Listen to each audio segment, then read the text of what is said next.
You're listening to the ESO Network, your station for all things geek.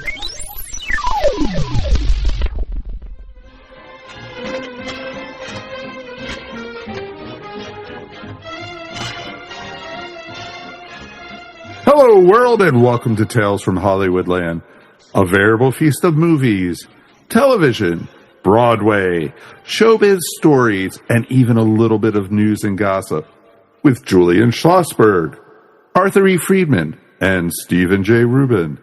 Today, we're talking to award-winning writer and director David Seltzer. And now, here's Steve. David, it's an absolute honor to have you on our show. And being a writer myself and always fascinated in where people first pick up their pens and typewriters, etc., I'm curious about going way back. What do you think was the motivating factor for you to become a writer? First, it's my honor. Thank you very, very much. I remain undeserving and will attempt to reach the level that's acceptable here. I really didn't know that I was going to become a writer. I was a very bad reader. And so I was very attentive to the word. I'm so old that people didn't know there was dyslexia. I was called lazy and had to put in a lot of time just to learn. I was a finger reader and learned a lot finger reading. I learned the difference between good and evil because good is God with an extra O and evil is devil without the D. So my path was clear to the Omen from the time I was a child. Well, I'm interested in knowing, David, out of college, your first job, I think, is on the quiz show, I've Got a Secret. That's right. What did you do on that, and how did you get that job? Well, you might call it writing. You see supered on the screen when the guest tells their secret, whispers their secret to the host. I wrote the words, "My father circumcised George Burns. I'm wearing a necklace made of gallstones." This was the writing. I needed a job out of college. I knew I was a theater major at Northwestern, and I knew I was not about to step on the stage. That was made very clear to me by my acting coach, the famous acting teacher Elvina Krause. I will jump all over the place because that's the way my brain works. She disciplined me by making me study the LPs of Sir John Gielgud, and I was to imitate his elocution, and it just wasn't going to work, and I was pretty much thrown out of class. Years later, when I was to direct John Gielgud, I insisted on hearing his German accent for a movie I was doing, and had the audacity to ask him to perform it for me. And knocked on the door of his house in Twilby on the Wilby, wherever it was outside of London. And he suffered me till the point I said, I have to tell you, my acting teacher would roll over in her grave if she knew I were directing John Gielgud. And he said, yes, it's best she's dead. Was that in Shining Through? Shining Through. Right. I figured. Well, Northwestern had, when you were there, probably Tony Roberts, Richard Benjamin, Paula Prentice. It was a great group of people that went on to a lot of success. Yeah, absolutely. I can remember I was actually in that class, and there was the theater department where she conducted her classes on a stage, Elvina Krause, in a theater that was built for her and in her name. And I can remember seeing Dick and Paula shoulder to shoulder in the darkness out there, holding hands always. And Tony Roberts, who of course instantly became a muse for Woody Allen. And Karen Black, as a matter of fact, who, her first starring role was in, with, Jack Nicholson. And one poor child from Sweden who was way over her head, whose last name was Olsen and first name was Anne Margaret. And she was starring with Elvis Presley and on Las Vegas stages even before we graduated. We sort of were chuckled at her in acting class. No, it was stellar. That class really supplied the stage and screen with a lot of fresh talent. Not me among them. I had to make a living, period. And I went to New York with all of my friends who were actors. That, of course, is where they would go. But I knew I would hoped I could get maybe into the television business or the recording industry or the advertising business. And I happened to go to a wedding of one of my friends who was marrying the daughter of Dorothy Kilgallen. You remember her, the columnist? Sure. Her name was in our show last week. We were talking about the Kennedy assassination. Right. Yes, and her mysterious death, which many people believe was not a natural causes. Well, who knows? Who knows? She was, of course, a threat to everybody. And had done the last interview with Jack Ruby. But, we digress. Well, wait a second. At this wedding, I happened to ballroom dance with Mary Martin. Thump, thump, thump went my heart, and a little bit hers. And even though I was, much younger, certainly not a suitable even dancing partner. But I told her I was looking for a job, and she had a friend named Mark Goodson, who was half of Goodson Todman and did all the game shows in New York. So I got an interview with him and went on the staff of the I've Got a Secret show, which was tons of fun. Live television, New York in the 60s. But I finally felt that I was wasting my time. And I read in a Hollywood Reporter, we would look for people who had these absurd secrets in, the back pages of every newspaper in the country. And I had a stack of Hollywood Reporters that I would refer to once in a while. And I saw that a guy named David Wolper was doing a series about animals, documentary series. And I happen to be an animal freak, have been all of my life. Today, I'm a wildlife rehabber. My world is full of animals. But at any rate, I wrote a completely bullshit letter, told him that I was an assistant curator of the reptile house at the Lincoln Park Zoo, and a stand-in judge at the Westminster Kennel Club show. And of course, everyone flies to Hollywood on the wings of bullshit, and so I landed, and made a career of documentaries, which was very, very exciting. Well, you worked on a film that I remember to be extraordinary because of its microphotography, which was called the Hellstrom Chronicle. And if you guys, I don't know if you saw this, but this is a movie all about the insect world, and I'd never seen real insects, so close up. In fact, I think the movie inspired Saul Bass the following 3 years later to do an extraordinary movie called Phase 4, which I think we talked recently about on our underrated movies discussion. But that also featured the same microphotography. Did you know much about insects before you got on that show? I did, but I learned a hell of a lot more. The camera we used was actually designed by medical science for colonoscopies. Mm.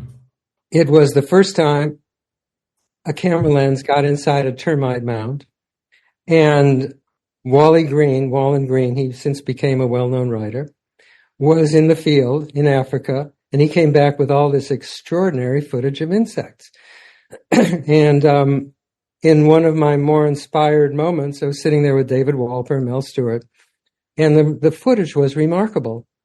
And I said, how about we invent a scientist, a fake scientist?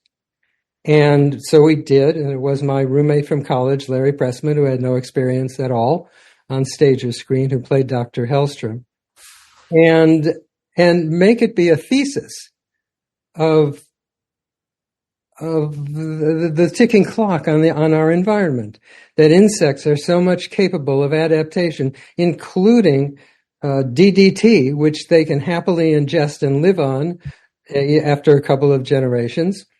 That higher forms of life, humans first, will pass from the earth, and it will be inherited by the insects.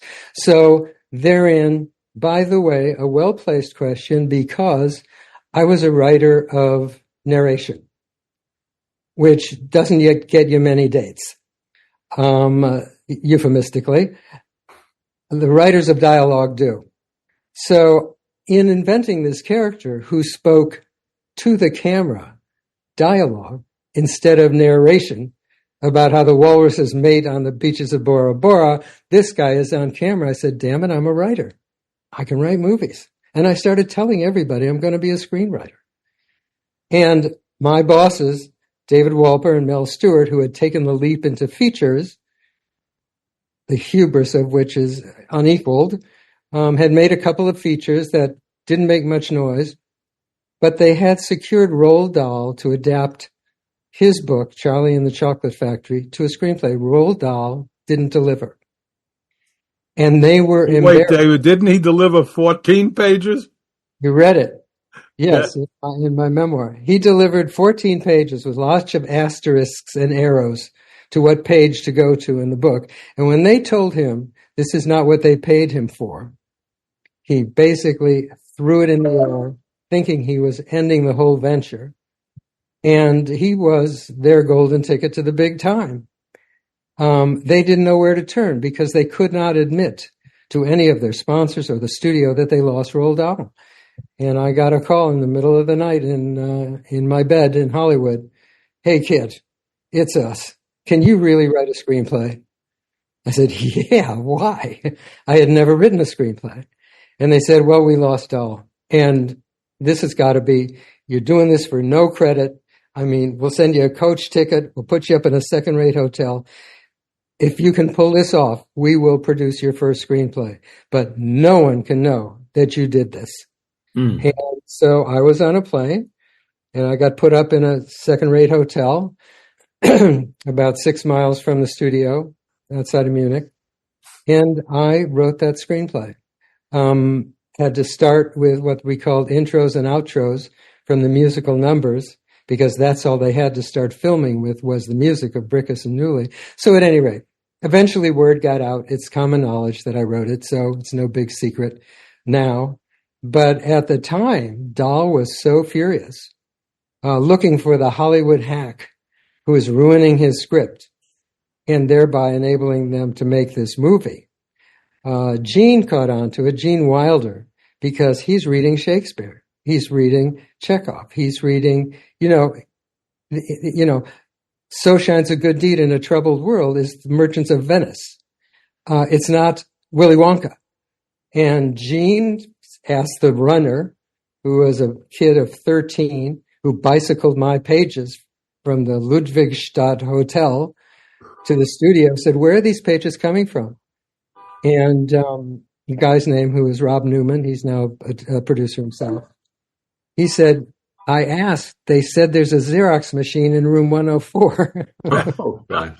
What a great story, David. My goodness. Well, David, the nice thing is that Wolper, in his book, The Producer, gives you full credit, even though years later, but he did finally fess up.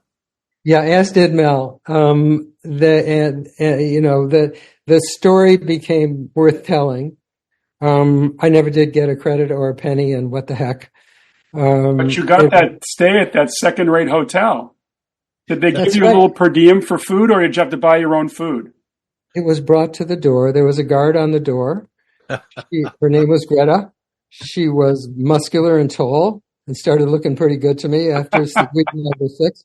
I thought maybe I had a chance, but I asked because she referred to me affectionately as meine Welpe. And it turned out I asked some of the staff what that meant. They said it means my puppy dog. So, well, you loved animals, so. David, they didn't pay you, David? I know, car fare basically. Why? Room Why board. would they not pay you? Because they are who they are. Oh, God. And maybe they thought they would get caught at it. Maybe I got some kind of a stipend. It was the deal was we'll bring you out. Wonderful movie. Which I love the movie. A timeless movie, a movie that plays like The Wizard of Oz every year, and you love it. I thought it was very well cast. I thought everybody was terrific, particularly the little boy they got to play the lead? Peter, he's a friend of mine now. I'm friends with all of them. There's a group called Wonkaholics, and you can find them online. And Mike TV, Peter Thiemann is on it, and the girl. I'm going to get killed because I'm not coming up with all the names. But look at me, and you'll see. Ba, ba, ba, ba, ba, ba. What a song! Your imagination. I was there.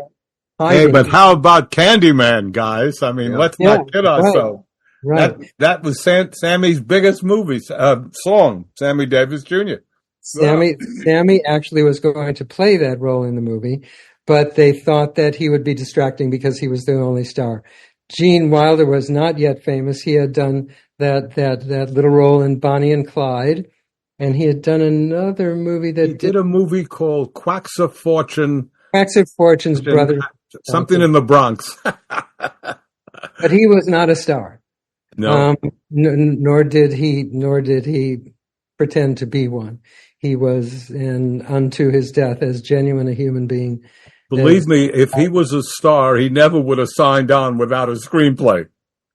So, David, now that you've written, now that you wrote Willy Wonka, what was the next step? What happened then? Well, Arthur, before you ask that question, let me ask, in opening up the story to a film from a book, obviously you followed the book, but you probably had to add some of your own imagination as well. Where did that come into play, probably the most work for you? Well, there were no books about how to write screenplays. There were no writers' camps. There were nobody, I still don't think there are 3 acts to a movie, but that's the way it's taught. I was flying by the seat of my pants. I did not know, I thought I'm in a mess here. I don't know how to do this. So one thing I saw was that it was very episodic, that, a book, you can close a chapter and pick it up tomorrow, and it can repeat itself with a different character in a slightly different mode. But it's, the kid gets greedy, the kid gets caught, the kid gets offed. And I thought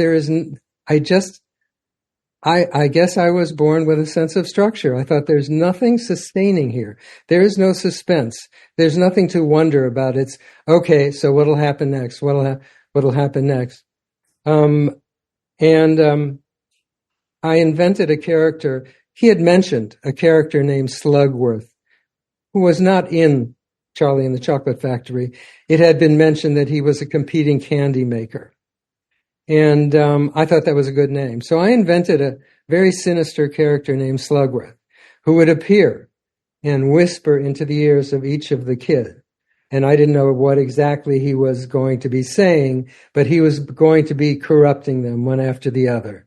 You could steal this that he was the voice of temptation, which they all succumbed to, except Charlie, who turned out to be an honest child and took out what was in his pocket and put it on the desk. And thus Shakespeare said, "So shines a good deed in a troubled world." I am told, by the way, that Roald Dahl was finding those pages, and he was mocking. He didn't realize it. He thought he was mocking a Hollywood writer who was trying to pretend to be him, and he was mocking Shakespeare. Uh-huh. He would, pick these things up. At any rate, you guys never met, did you? No, we did not. No, we did not. But he was looking for me everywhere. He wanted and as a matter of fact, he refused to do publicity for the film. Everyone now was talking about me once Gene met me. He refused to do the film unless I recanted on tape and denied that I had written it. And that, I called it my hostage interview.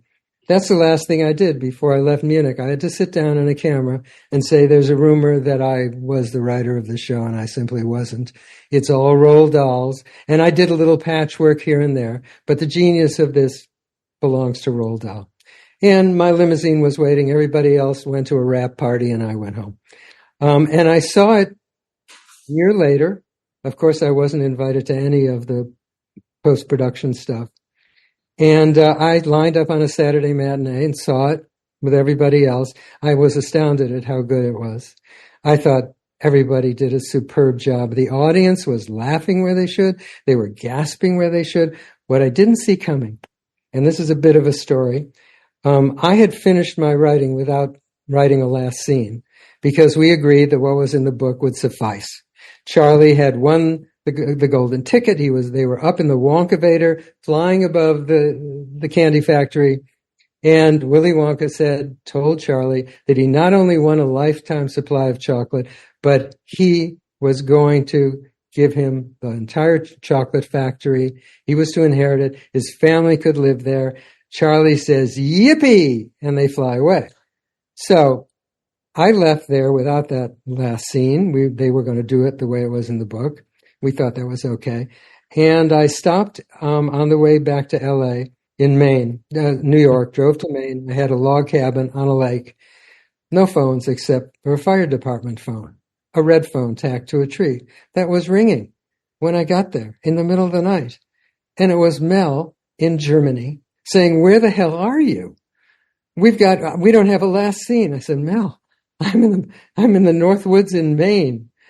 How did you get this number?" "Jeannie Baker got it. She can do anything. She found you." So at any rate, he said, "We don't have a last line." I said, "What's wrong with Yippee?" He said, "You call yourself a screenwriter and this movie ends with Yippee?" I said, "No one will know I wrote the movie." And he said, "Oh, they will if it ends with Yippee." So I had to come up with something. So I'm thinking, oh shit. Okay, it's a children's fable. How do they end? They all lived happily ever after. I can't do that. No, that's not a writer. What am I going to do? And they had given me like 5 minutes, and that's all I could think of. But I thought, wait a second. They lived happily ever after is narration. I'm now a writer of dialogue. Well, yeah, you got 3 minutes left. It's costing $10,000 a minute. What do you got?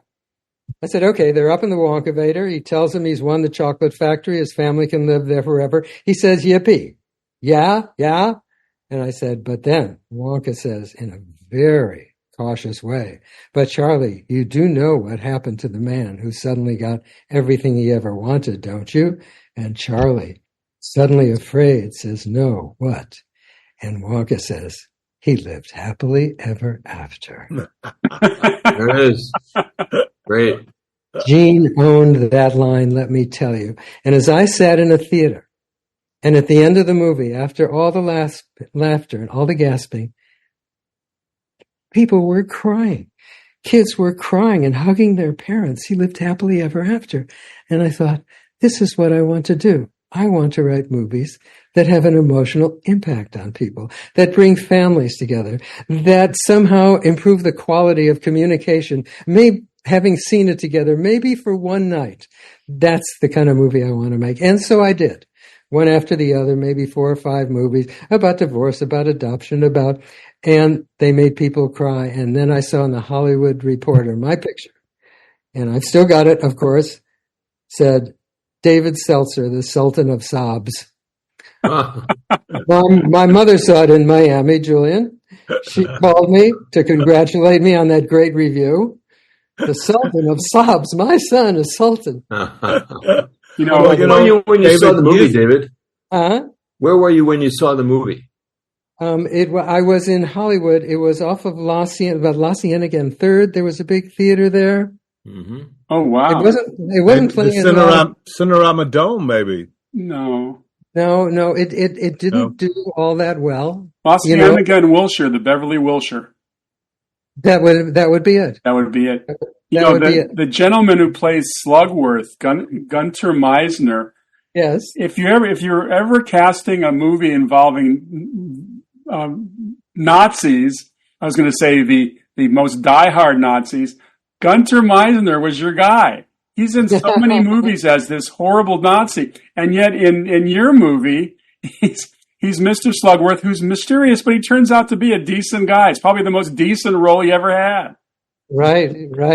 Yeah.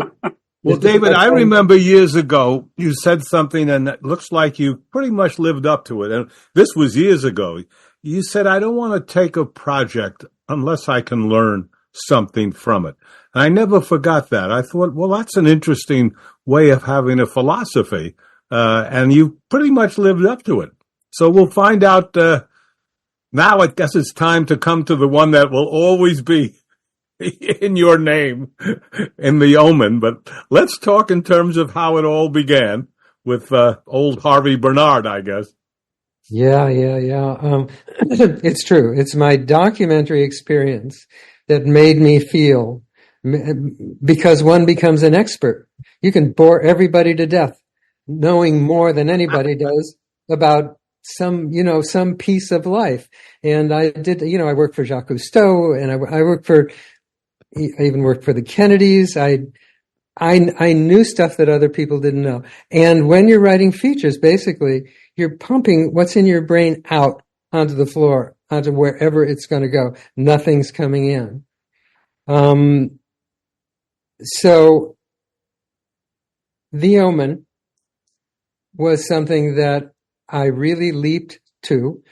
Speaking of a minion, I'm from a conservative / Orthodox background, grandparents from Eastern Europe, funny hats, sour cream on their beards from drinking borscht out of a bowl. And so there wasn't a devil. The devil was a joke. The devil was a cartoon character. And I realized I don't know anything about the Bible, about the Holy Bible. I mean, I don't know why. I think my rabbi bar mitzvahed me as a favor to my father because he was a bank president. I would have never gotten through that class without it. I never cared about religion. That wasn't anything that made sense to me. But at any rate, I realized, of course, that the devil makes sense to a lot of people, and a lot of people believe in the devil. And I decided that I had to learn. The kid who couldn't read was suddenly reading lots of Bibles.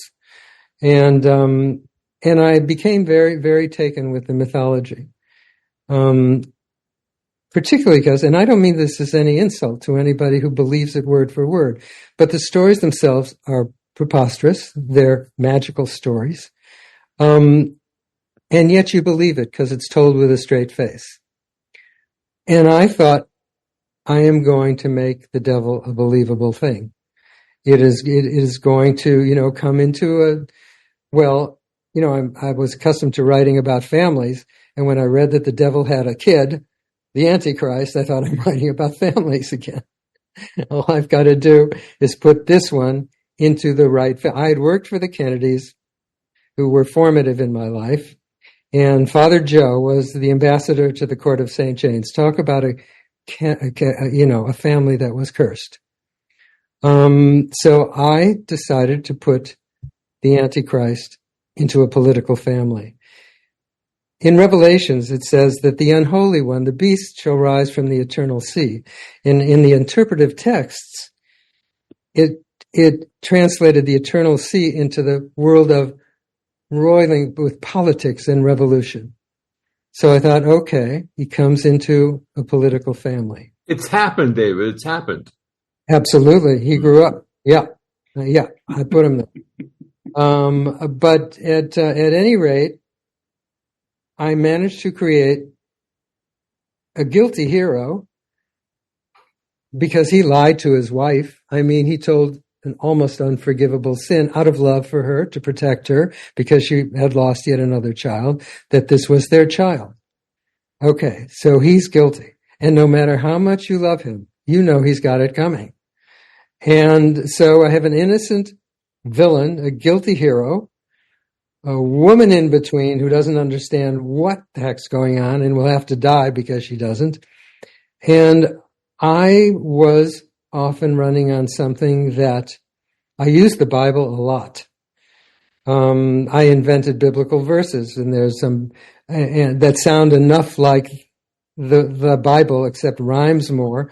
So many people picked up on to repeat this verse that I made up, but it's all based on information in the book of Revelation.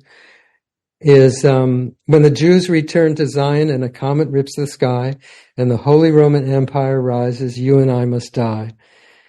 From the eternal sea he rises, creating armies on either shore, turning man against his brother till man exists no more. It's all in the Bible, Mr. Thorne. At any rate, there was a lot of controversy because the information is from the Bible. It is in the Bible. But anyway, there were accusations of fraud and blah, blah, blah. But I was actually given an honor that Jews don't get from the Catholic Church for popularizing, bringing into the awareness of the general public the prophecies of the Bible. So it did serve the religious people, and it did serve, the people looking for horror, and certainly is the thing. I mean, it's finally the thing that I'm known for. I didn't know what to make of it. I fell into writing by accident.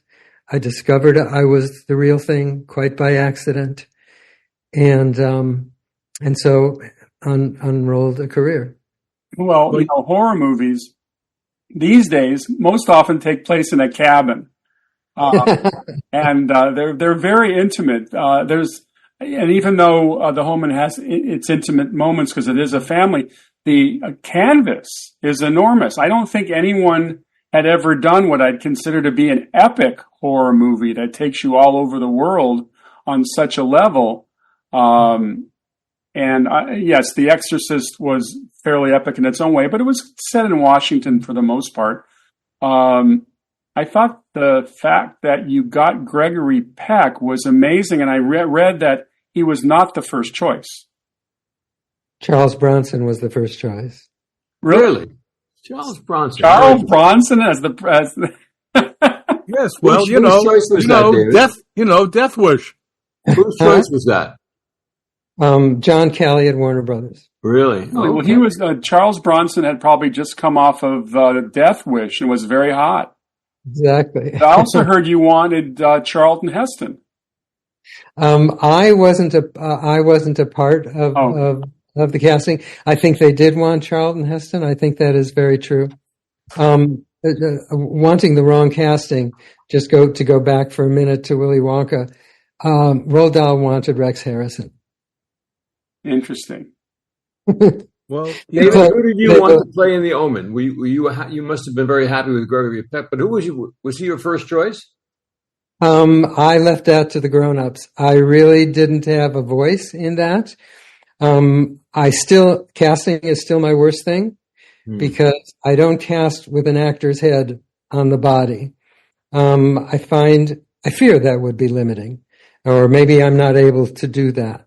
So casting, I'm always in awe of casting directors for what they come up with. But I knew that when Peck came in, it left Warner Brothers. John Calley was actually stalling us because he wanted Exorcist 2 to hit the theaters before we did. So he was not planning to make The Omen. He was planning to take an option on it, hold it off the marketplace while he finished Exorcist 2. So then it went to 20th, and a whole different set of characters. Dick Donner got involved, and I think it was Dick who played tennis at the same house. Yeah, at Mace Neufeld's house, where Gregory Peck also frequented on tennis day.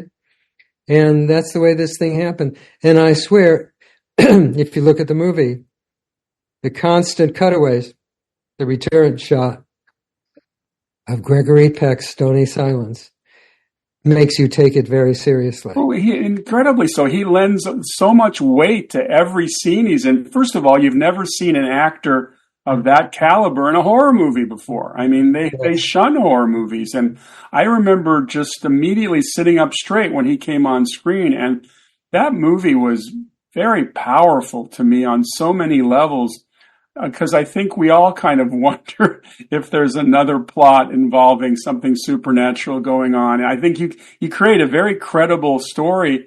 And of course, Donner was relatively new to the business, at least in movies. He'd obviously done television, and this was a huge break for him. Huge. His only feature was Mr. Limpet with Don Knotts. There you go. There you go. Well, Tennessee movie. Well, one thing we know about movies, all of us, is that it's a real collaborative effort. And as you say, you have Donna, you have yourself, you've got Peck and Remick. But we cannot in any way forget the incredible music score by Jerry Goldsmith, coming off Chinatown, and I believe he won the Academy Award for that. Yes, it was. The only time he ever won an Academy Award. I mean, he's been nominated 20 times. Great score. Now, in reading up on the movie, there were a lot of incidents that people thought were related to a so-called Omen curse. In fact, I think you and someone else flew to Europe on separate planes, both of which were struck by lightning. Is that true? That's true. That is true. I looked up and saw what I thought would be the last thing I would ever see in my life. Literally, it was a stewardess on her knees, crossing herself in the aisle. That plane was like out of control. And, of course, the press wanted to know what I thought of that, having been the seminal source of all this. And all I could say was, if the devil can't prevent a Hollywood movie from completion, I ain't scared. David, I want to just say this, please, and that is to break this down to the bottom line. In those days, I owned movie theaters in New England. So I want to thank you for the popcorn that we sold on the Omen, because it was a big hit. It was all for you, Damien. Well, I had a chance to work with Billy Friedkin on a remake of 12 Angry Men at Showtime back in the 90s. And I asked Billy Friedkin, because The Exorcist also had a number of so-called supernatural incidents that took place during filming. And I asked Billy about that, and he said that we made everything up because we were over budget. We were trying to hide the fact we were over budget. So on The Omen, I'm sure the publicity department was working overtime to make sure that the public thought there were some supernatural elements like that. Is that pretty true, would you think? Yeah, I think so. I can only vouch for the plane I was on, and that was hit by lightning. But there were, during a break, somebody's mother-in-law got killed here and there. A stuntman was in a terrible accident. Gregory Peck canceled a flight, and the flight that he was going to be on crash landed and killed everybody. Did you hear that one? I didn't know that. Yeah. So this leads us into the Kennedy thing last week. It's getting pretty spooky, all these things. But I like what David said. The devil, that's the best he can do. He's not doing too well. I hear you. David, what did you do with the Kennedy family, if we may ask? Bobby swing through California. I was well connected with documentary filmmakers and, who would job out to news gigs and stuff. And when Bobby was doing his primary campaign, I got an offer to be a part of a 3-man crew doing behind the scenes footage. It was just on the fly stuff. And I thought it would be exciting. Bobby and I connected. He's an animal lover too. That's how we connected, over a lost dog in a parking lot. Anyway, I only knew him for 4 days, because it wound up at the Ambassador Hotel. But he and I had a special connection. And apparently he had even mentioned me to Ethel, because after his death, when Ethel was approached by David Wolpert to do a documentary about Bobby's life, she said, "There's a young man named David Seltzer who Bobby quite liked. I wonder if," and they said, "Yeah, that was Seltzer. He was on that crew." So while the nation mourned, I wound up at Hickory Hill, Bobby's home, with his kids in the basement, looking through home movies to put in a documentary. They wouldn't let them out of the house. The only way they could be viewed was me in a basement with a viewer, with his kids sitting around. So we became, I don't know if I would say close, but yeah, I could say close, because of what they were going through. And I was an everyday guest. I would come in through the kitchen door and go to the basement, and a sandwich would come down at lunch. And so I guess I was in the house for about 10 days or so. and of course kept in touch with him throughout the making of the film. They were called upon to be interviewed and stuff like that. And I was the producer of it. Arthur Schlesinger, the White House historian, was credited with writing it, but that was another Roald Dahl kind of situation. You can't ask Arthur Schlesinger, you can't tell him that in a documentary it's 1 word per 1.5 feet of film. So he did set the template, but I had put it together. David, excuse me for interrupting, but are we under the belief that you were in the Ambassador Hotel with your crew that night? The crew was. I was not. My wife went into labor. I was not there. Oh, okay. And when you heard that news, David? I was in the hospital with my wife. And actually, it was. I think it was after. Yeah, it was after my first child was born that I picked up the phone and people were talking, and every boy. This was a big hospital in the valley, and every boy had the name Robert. Was born with the name Robert that night. So, no matter what. Yeah. David, I want to ask you about the. Wasn't there some footage of Bobby Kennedy singing "Jingle Bells" to Caroline or something? I was fired for that. Bobby gave a party at the Justice Department for what they were called underprivileged kids at that time, and inner city kids. But at any rate, the kids who didn't have real celebrations to go to over the Christmas holidays, Bobby would give a big party for it, and he would sing Jingle Bells. He had a terrible singing voice. It sounded like he was crying. Jingle bells. It's a little bit like the voice of who. At any rate, when I was doing the documentary, I took a picture of him doing that the year before Jack. I think Jack was killed in 73? 63, of course, 63. Yeah, Bobby singing in 62. I did a little sleight of hand and had Bobby singing that after Jack died the next year. In other words, You're a filmmaker. I misplaced it. Yeah. So they said, I was always under fire for my imagination by Mel Stewart.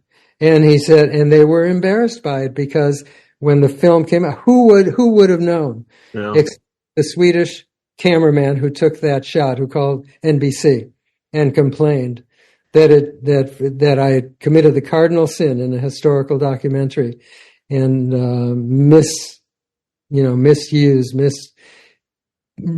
did history my way for a dramatic. And Mel Stewart said to me, with that imagination, you ought to make Lassie movies. You do not belong in documentaries. So later on, he's calling me about something not all that different from a Lassie movie.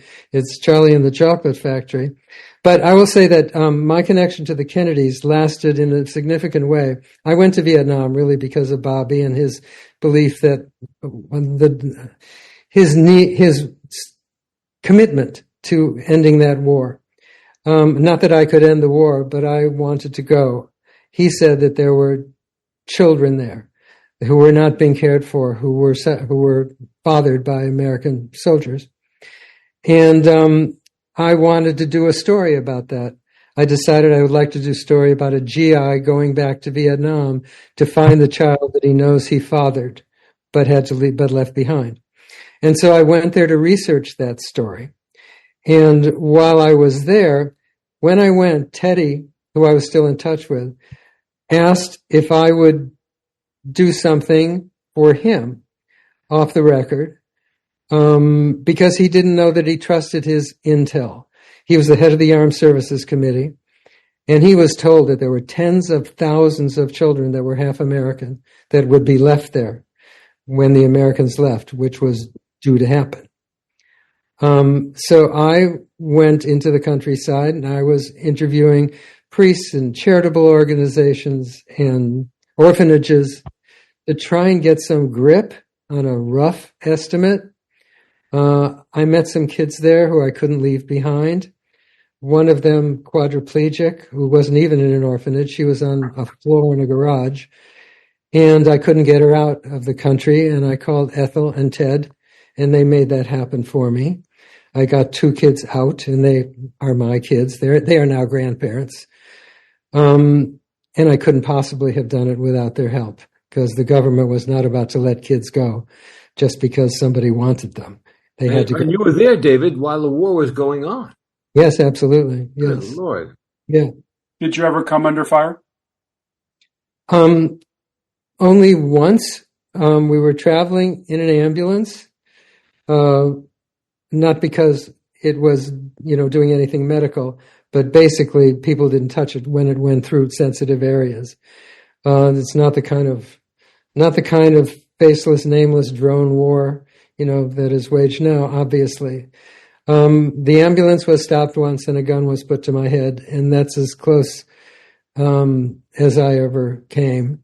In fact, the Viet Cong were patrolling the road to shake down people for money. And that's all we had to do was give them a lot of money, and we were allowed to pass. I was never in combat. I think that was your question. I was never in combat. But the war was going on. David, just to get to the lighter side for a moment, having been in the theater business, I waltzed into a screening room in Boston in about 1987, 88, something like that. And I saw a movie of yours called Punchline. And it was very strange, a small world story. But in that movie, and when I was a kid and a teenager in the Borscht Belt in the mountains, I was a bellhop at a hotel. And at that hotel, there was a comedian who stayed there with his wife and 2 children. And I used to bring him coffee. You know who that is? Mac Robbins. I take a look, my God, Mac Robbins, in a movie. How did you get Mac? How did that happen? Well, I was directing that movie. I directed that movie. I fell in love with Mac. Nice He's an old-fashioned Borscht Belt comedian. And I liked that, stand-up comedy was not something, it was the very beginning of stand-up comedy when I decided to write that movie. I read an article about people who did stand-up comedy, and I went to a stand-up club in New York and met them afterwards. And I had a bit of I had some cred at that point and told them I was going to do a movie. And as I got to know them, I realized that I was meeting people who were in the crosshairs of a life crisis. There was nobody there who had any emotional comfort in their life or any sense of stability or security, or was never felt loved by their parents. I mean, it was what you would expect. Somebody standing up on a stage and braving the slings and arrows to try and make people love them, make funny. And so I wanted Mac to represent the old days of comedy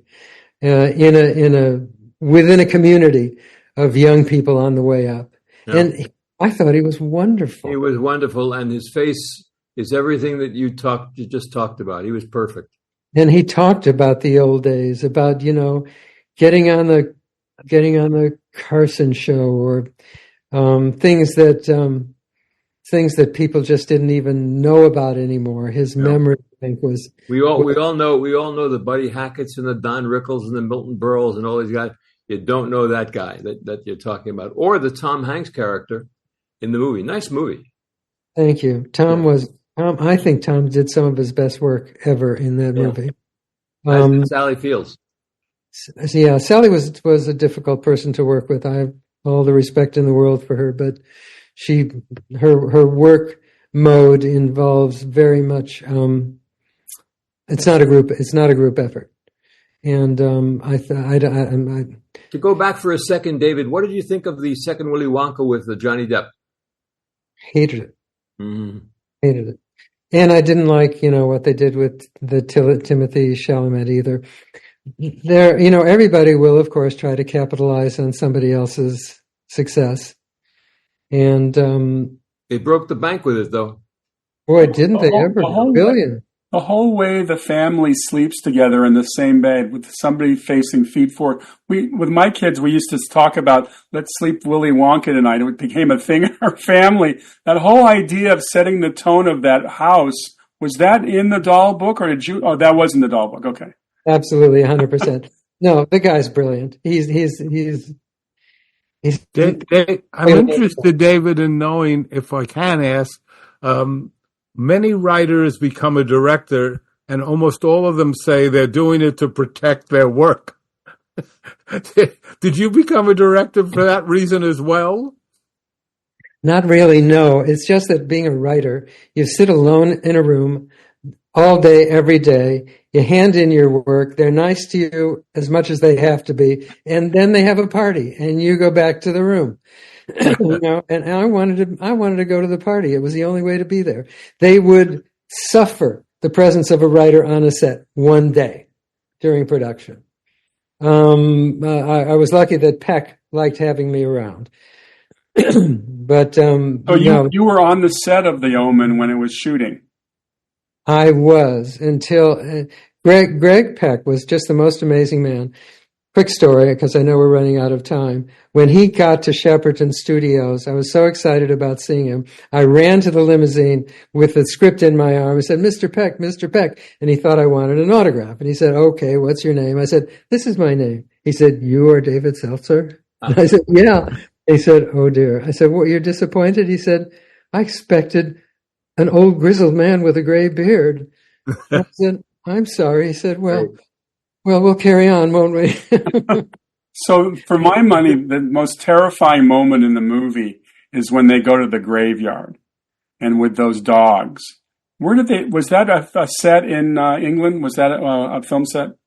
And were you there when they were filming that? I was indeed. And I was amazed at the craft of the British, how literally they would take stage directions. I had written in the script that there were rats scurrying underfoot. And they were training rats on that soundstage, feeding them so that they would come out when people are walking around. Wow. And the dogs are terrifying, those Rottweilers. Yeah, I didn't write Rottweilers. They couldn't find any German Shepherd types.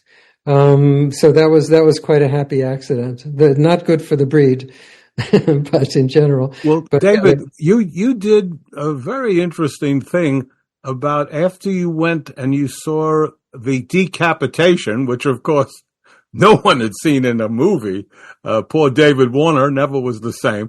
But what I wanted to ask was, what inspired you to go home and decide, I have an idea based on what I've seen? Okay. My idea was not what Dick did in the movie. I thought a construction crane would be flying overhead with a big pane of glass. He would drop it as David Warner reached down for the daggers, and he would get his head cut off. Dick said, "That's not all that interesting, is it? Why don't we put it on a horizontal plane?" And when he did it, I was on the set, and that head rolled and rolled and rolled. Yeah. And then I saw it in dailies the next day, with the speeded up rolling, slow. And I said, I think this movie's going to be something special. And I went home and wrote the book and tried to beat the movie to the marketplace, which I did. But by 5 weeks, and more importantly, it was a giant bestseller. David, was it a big payday for you? The book? Nothing has ever been a big payday for me. I didn't have the right representation. I didn't pay enough attention to those things.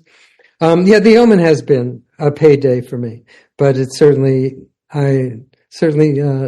not in the way one would imagine. Never had those 5 points, huh? Yeah, under 5 points.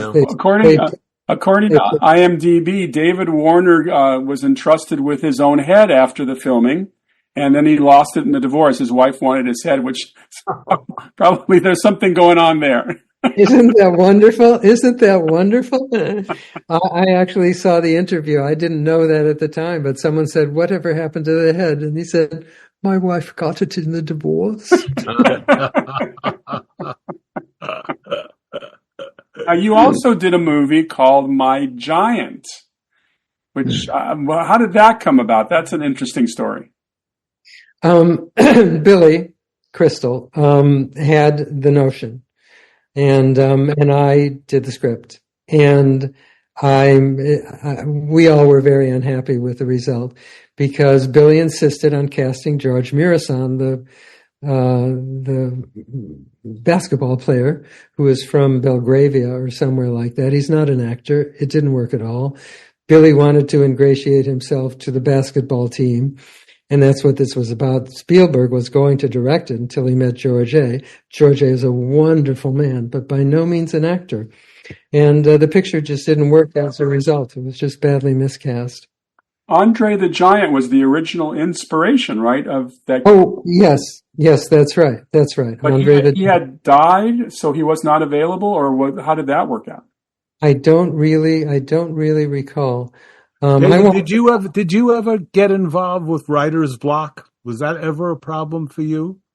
No, thank goodness. Isn't that terrific? That's a great thing to be able to say. Julian, you make it sound like it's the Soviet bloc. It is terrible. I know writers who have it. Are you still writing? Oh yeah. And let me ask you the question I ask almost every other week. What's your evaluation of our business in the film world today? Forget about television, but in the film world, have things seemed like they're rather dire for screenwriters? Absolutely. It's not the business I went into at all. The writers are now, as we know, dispensable, disposable, not necessary. I've seen scripts written by AI, an entire script based on a one-liner. I saw a guy do it in a half hour. The movies themselves, there was a time when the premium for even a studio head was to make a movie unlike any movie that was ever made before. Of course, you can't go on forever like that, but that was it, a prototype every time out, and it was all very exciting. The writers, everybody knew they couldn't do without writers, so they were very well paid, although completely disrespected. And then, of course, the writers came into their own.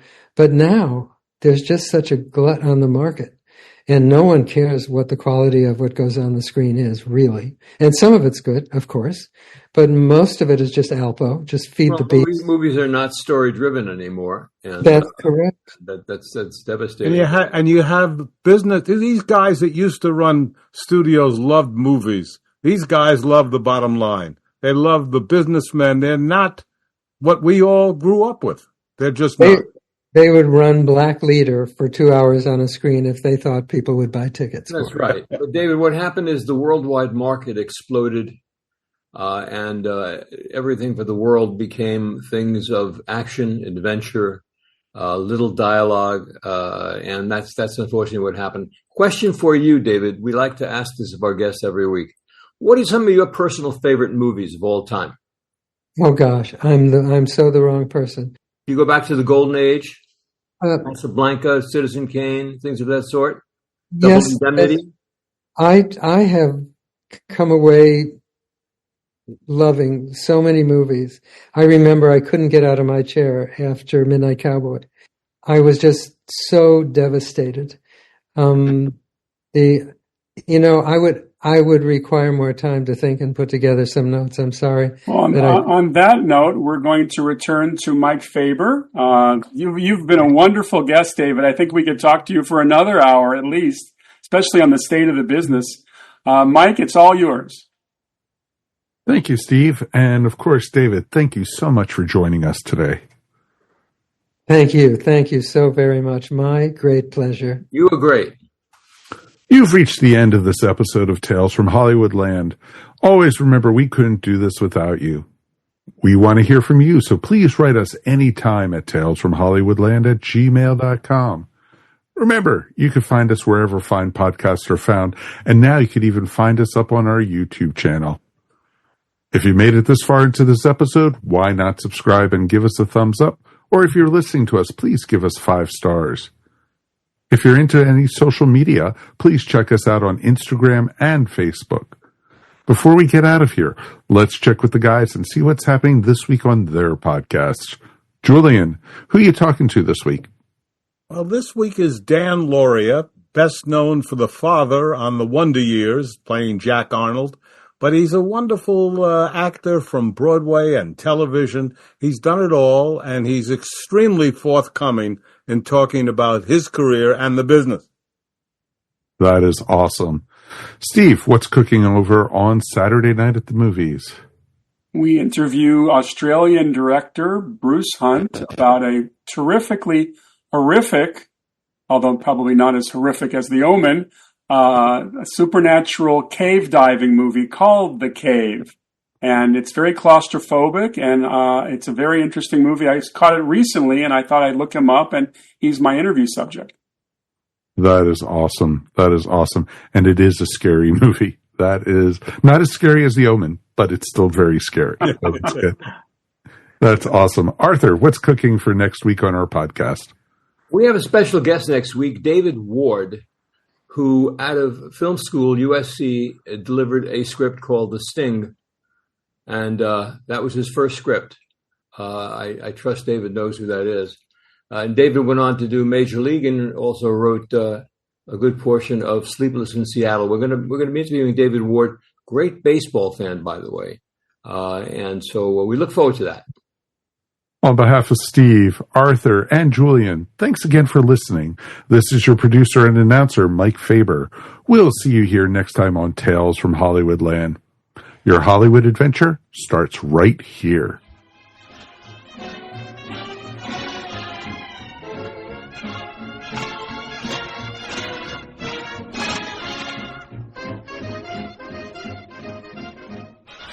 Yes, hello. Let's talk about the Flopcast, Every week, we give podcast listeners a chance to come and join us in Chickentown, where we talk about Saturday morning cartoons, comics and science fiction conventions, music and concert reports, 70s and 80s pop culture, and for no good reason, chickens. Boy, we're weird. Oh, we are ridiculous. We're proud members of the ESO Network, and you can find us at flopcast.net.